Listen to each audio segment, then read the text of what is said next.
Bonjour à tous, merci beaucoup de me donner l'opportunité de vous présenter ce projet qui porte sur l'exposition fœtale aux médicaments avec l'exemple des antidépresseurs.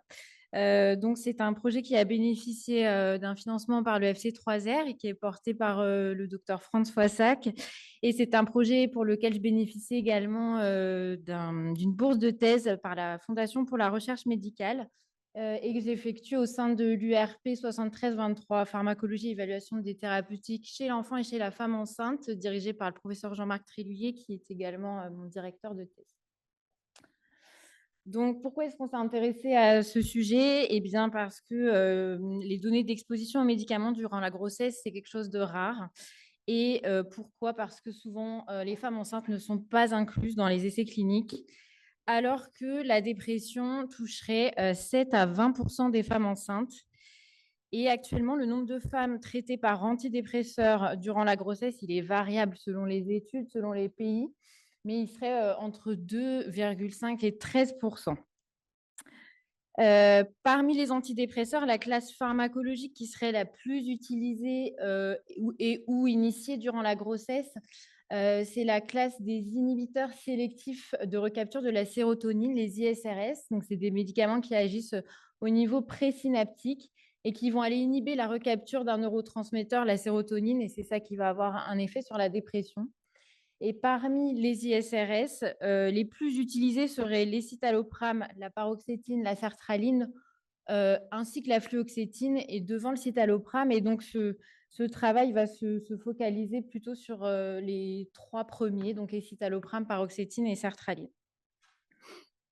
Actuellement, il y a des risques maternaux-fétaux pour ces médicaments qui sont plutôt rassurants pour le risque de malformation, bien qu'il y ait des études qui évoquaient de potentiels risques de malformation cardiaque, notamment avec la paroxétine.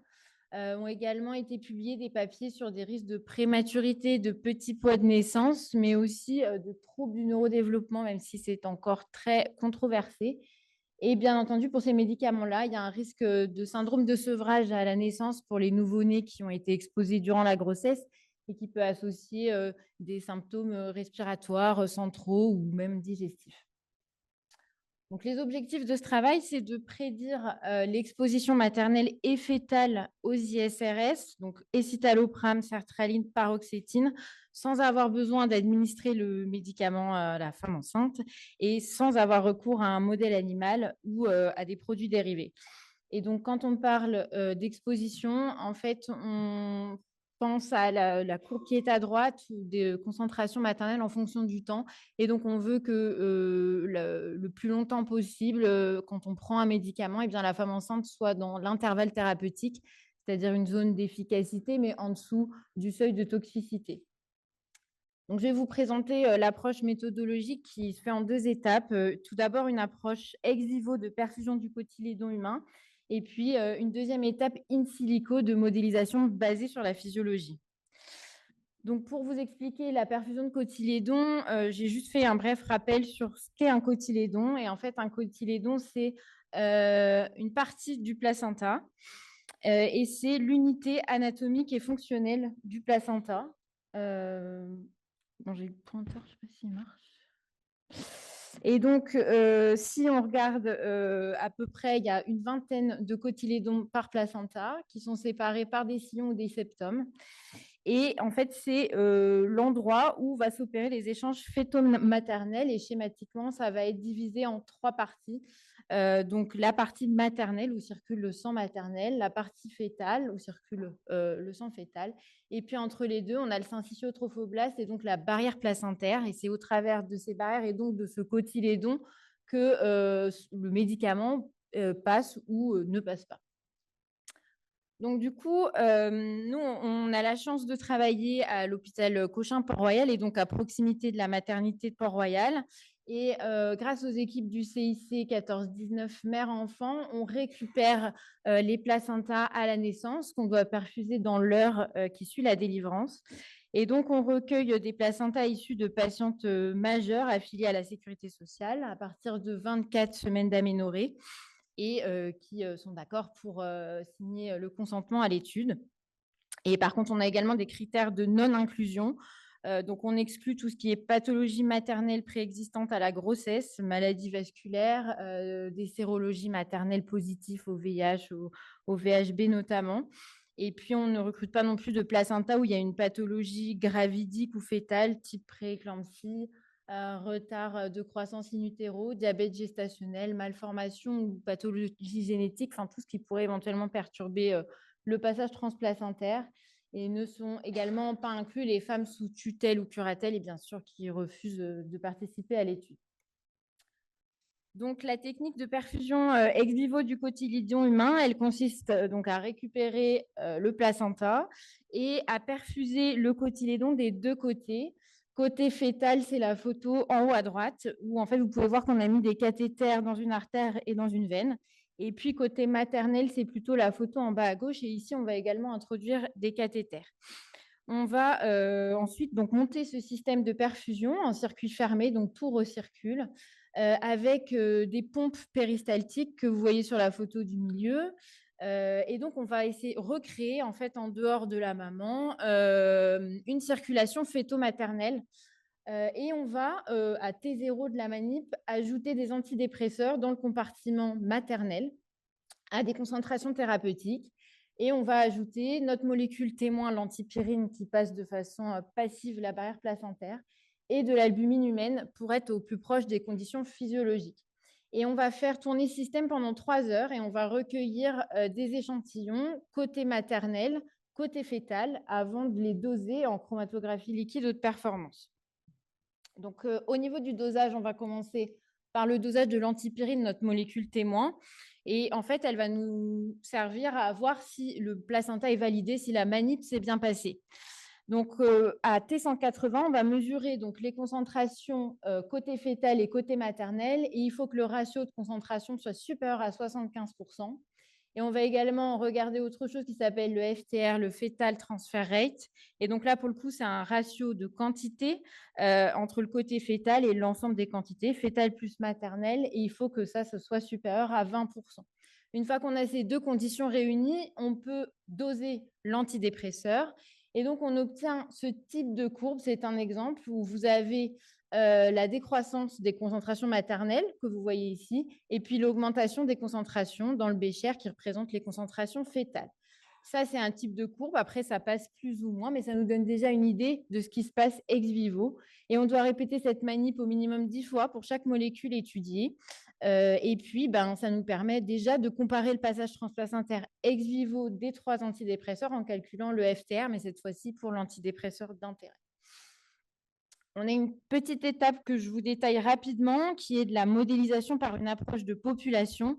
Et donc, la manip que je vous ai montrée juste avant, on va la schématiser par ce que vous avez à droite, des compartiments. Et donc, vous avez le bécher maternel qui est en haut, maternel réservoir, le bécher fœtal en bas, fœtal réservoir. Et entre les deux, on a schématisé le cotylédon en 3 parties, partie maternelle, partie fœtale, placentale barrière entre les deux.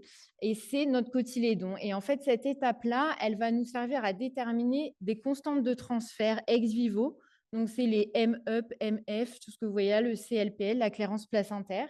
Et donc, ça, on va l'estimer en litres par heure pour chaque molécule. Et une fois qu'on a fait cette étape, eh bien, on peut passer à la deuxième partie in silico, qui est la modélisation basée sur la physiologie, donc la PBPK, pour Physiologically Based Pharmacokinetics. En fait, la PBPK nous sert à représenter de façon mathématique le comportement des médicaments dans le corps humain en fonction de paramètres physiologiques comme le poids, les débits sanguins, la taille des organes. Et en fait, ça permet de prédire les 4 étapes de la pharmacocinétique du médicament qu'on appelle ADME. Et donc, on essaye de décrire comment le médicament est absorbé, comment est-ce qu'il se distribue jusqu'au tissu cible, comment est-ce qu'il est métabolisé, donc transformé pour être éliminé, et donc ensuite, comment est-ce qu'il est excrété, soit par les urines, soit par le foie. Et c'est ça qu'on appelle ADME pour les médicaments. Et donc, finalement, la PBPK, elle va modéliser le comportement du médicament dans une sorte de jumeau virtuel du corps humain. Donc, ça permet de simuler in silico le comportement du médicament dans l'organisme et ça utilise des données physico-chimiques de la molécule, des données de transport et de métabolisme qu'on va trouver dans la littérature et qu'on connaît. Et elle est basée sur la physiologie et l'anatomie. Et ça nous intéresse particulièrement dans le cas de la femme enceinte parce qu'on peut intégrer des modifications physiologiques de la femme enceinte à différents trimestres de grossesse. Et comme vous pouvez le voir sur le schéma en haut à droite, eh bien, il y a toutes les étapes quasiment ADME qui sont touchées par des modifications au cours de la grossesse. Et on travaille sur un logiciel donc, qui s'appelle SimSip. Et ce logiciel permet également d'intégrer, et on va prendre en compte toutes les modifications de débit sanguin de beaucoup d'organes à différentes semaines de grossesse. Donc, pour vous expliquer le cheminement global dans ce logiciel, on va partir de données qu'on connaît, c'est-à-dire les profils pharmacocinétiques des médicaments. On va également intégrer les données physico-chimiques des médicaments qu'on connaît, ainsi que des paramètres physiologiques. Ça va nous permettre déjà de construire un modèle PBPK chez l'adulte, le volontaire sain. Une fois qu'on a construit ce modèle, on va le valider avec des données in vivo, donc des données qui ont été publiées. Et puis, on vérifie que le modèle finalement colle bien à ce qui se passe dans la vraie vie. Et à partir de ça, on va intégrer les changements physiologiques qui surviennent chez la femme enceinte. Et ça va nous permettre de construire le modèle PBPK femme enceinte. Pareil, si on a des données chez la femme enceinte qui sont souvent peu nombreuses, on va valider notre modèle, le remodifier si besoin. Et une fois qu'on a ce modèle chez la femme enceinte, c'est là qu'on intègre ce que je vous ai montré juste avant, c'est-à-dire les constantes ex vivo en litres par heure que je vous ai montré tout à l'heure au modèle. Donc, en fait, finalement, on intègre nos manips ex vivo dans cette modélisation PBPK.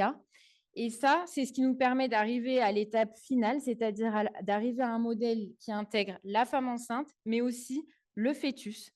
Et ça, finalement, c'est ce qu'on veut puisque ça nous donne le profil pharmacocinétique chez le fœtus. Ça nous donne aussi une idée des concentrations dans le sang de cordon.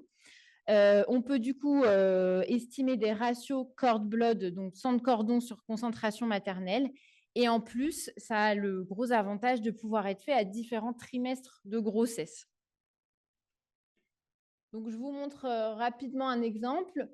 Comme je vous le disais, on commence par modéliser donc, les simulations, c'est les courbes en noir. Chez le volontaire sain, à gauche, sur une dose unique, sur des doses répétées. Et puis les points en orange, c'est les données de la littérature. Donc, on vérifie que déjà, on fit pas mal les données de la littérature. Une fois qu'on a validé ce modèle, on est passé chez la femme enceinte. Pareil, il y a de la variabilité, comme on peut le voir, mais on vérifie que le modèle prédit bien ce qui se passe chez la femme enceinte. Et à la fin, ça finit par nous donner une estimation des concentrations en fonction du temps dans la veine ombilicale. Et ça nous donne aussi le ratio entre ce qui se passe chez la mère et l'enfant. Donc, les perspectives de ce travail, c'est que ça va nous permettre de comparer le passage transplacentaire de ces 3 antidépresseurs. Et finalement, la modélisation PBPK enrichie de données ex vivo, elle va nous permettre de prédire des concentrations maternelles et fétales que normalement, on a beaucoup de mal à estimer, à différents trimestres de grossesse pour chaque antidépresseur. C'est ça, grâce à ça, on va pouvoir déjà vérifier que la mère reste bien exposée durant la grossesse. Et puis, ça va nous permettre d'évaluer l'exposition du fœtus. Donc, en conclusion, c'est une méthodologie plutôt innovante qui a été réalisée à partir de placenta humains qui, selon la loi, est en fait un déchet hospitalier et sans avoir recours à des modèles animaux. Même si c'est une méthode qui est chronophage et qui est plus ou moins coûteuse selon ce qu'on perfuse, ça nous permet d'être au plus près des conditions physiologiques humaines sans exposer ni la femme enceinte ni le fœtus aux médicaments qu'on étudie. Et l'avantage de cette méthode, c'est que c'est applicable à quasiment tous les médicaments et aussi à des populations particulières. Là, on s'est intéressé à la femme enceinte, mais on pourrait s'intéresser à un modèle insuffisant hépatique, à un modèle pédiatrique ou à d'autres populations particulières. Je vous remercie pour votre attention et je remercie aussi le professeur Jean-Marc Tréluyer, le docteur Gabriel Huy, toute l'équipe du CIC de Port-Royal et les membres de l'URP 7323, ainsi que le FC3R, bien sûr. Merci beaucoup.